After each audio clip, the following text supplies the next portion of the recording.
আমাদের তো একটা পুরনো ওই গ্রামোফোন রেকর্ড আছে, ওই সবসময় এটাই বাজার।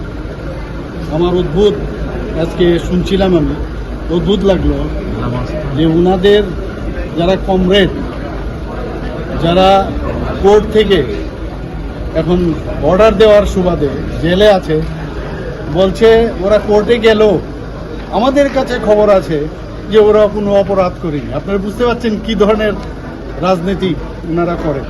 আমরা এই রাজনীতি করি না।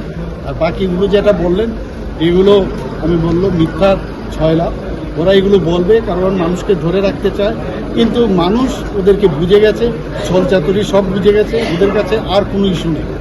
উনি বলেছেন কংগ্রেস ওনার আগে বুঝতে হবে দ্বিতীয় বর্ষের 2 বছরের পূর্তি, এটা তো বুঝতে হবে। তো সেইভাবে আমরা করছি। আমরা তো কোথাও বলিনি 7 বছরের, আমরা বলিনি। আমরা বলছি দ্বিতীয় বর্ষের দ্বিতীয়বারের দ্বিতীয় বর্ষ আমরা উদযাপন করছি। Clear cut. স্যার, চিকিৎসকদের প্রাইভেট প্র্যাকটিসটা বন্ধ কথা আপনি বলে থাকেন না, ধরুন এইগুলো তো বুঝাতে হবে, বলতে হবে, অ্যাওয়ারনেস লাগবে। আস্তে আস্তে করে অনেকে এখন এই বিষয়ে বুঝতে চেষ্টা করছে, নিশ্চয়ই সেগুলো আমরা দেখছি। সিমিলারলি আমরা শিক্ষকদের বিষয়ে আমরা সেটা বলছি। তো হুট করে তো করা যাবে না, সবাইকে নিয়েই আমাদের চলতে হবে, বুঝাতে হবে।